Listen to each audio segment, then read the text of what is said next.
And moving on with the next part of our today's event,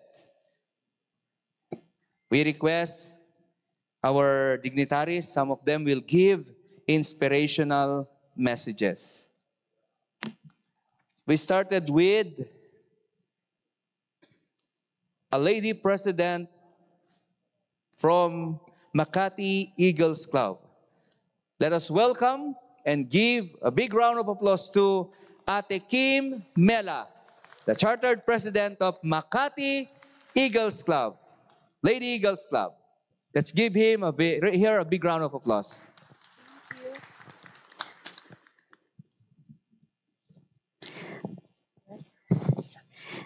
Alright, good evening especially sa ating magagwapuhan at nagagandahang mga ate at kuya. And also ating presidential table and officers. Magandang gabi sa inyo lahat. Esteemed members of the Fraternal Order of Eagles, Philippine Eagles INC, it's an honor to stand before you today as we gather in unity and camaraderie. We celebrate the bonds that unite us as community dedicated to service, charity, and fellowship. Congratulations sa ating new members of Eagles, mga kuya and ate, palakpakan naman po natin ang ating sarili. Alam niyo po ba ang pinasok niyo kung bakit po kayo nag-member dito sa Agila? Ang inyong pagsali ay hindi lamang isang karangalan, kundi isang responsibilidad din ng inyong yayakapin ang ating layunin ng pagkakakawang gawa, pagdadamayan at pagiging mabuting halimbawa sa ating komunidad. Alam naman natin ang iba kaya sumali is connections. Mga ate at kuya, bonus na lang po yun. Pero dapat mas nakafocus tayo sa pagtulong sa ating kapwa at tinuturi na rin nating pamilya. Hindi dapat mawawala ang respeto ng bawat isa. Kailangan natin isa puso at ilagay sa isip natin ang mabuting gawain. Hindi ka sumali dito para mambudol, magyabang, or manira ng kapwa o manakip ng kapwa ate at kuya. Kayo ay naging bahagi ng isang samahan na naglalayong magbigay ng tulong at suporta sa ating kapwa sa ilalim ng ating pangako ng service through strong brotherhood. Huwag kalimutan ang mga sinumpaan natin, mga ate kuya, at laging iisipin kung ano ang kaya natin ma-contribute sa fraternal using their 3T: talent, time, and treasure.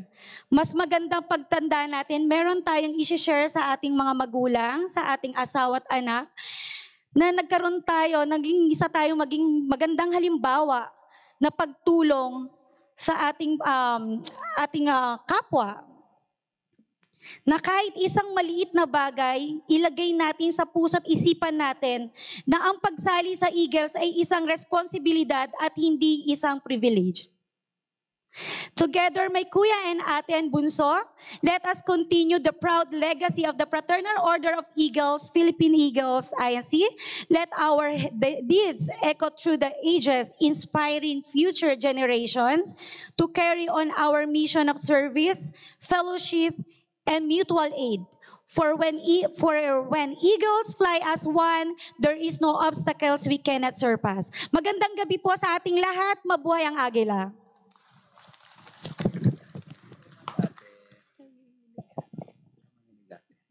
Once again, thank you so much, Ate Lady President Kim Mela. Palakpakan po natin si Ate Kim. And at this point, to give us another inspirational message, let us all together welcome the Chartered Governor of STR19, the very active Eagle Governor, Kuya Jasper Geronimo.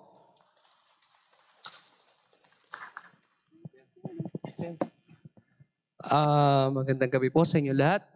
Sa ating mahal na Executive National Vice President, aking kaibigan, Kuya Jason Masa, Kuya Gob L, Kuya Louie, at sa ating pong mga guest speaker, presidents, mga officers ng club, members, magandang gabi po sa inyong lahat.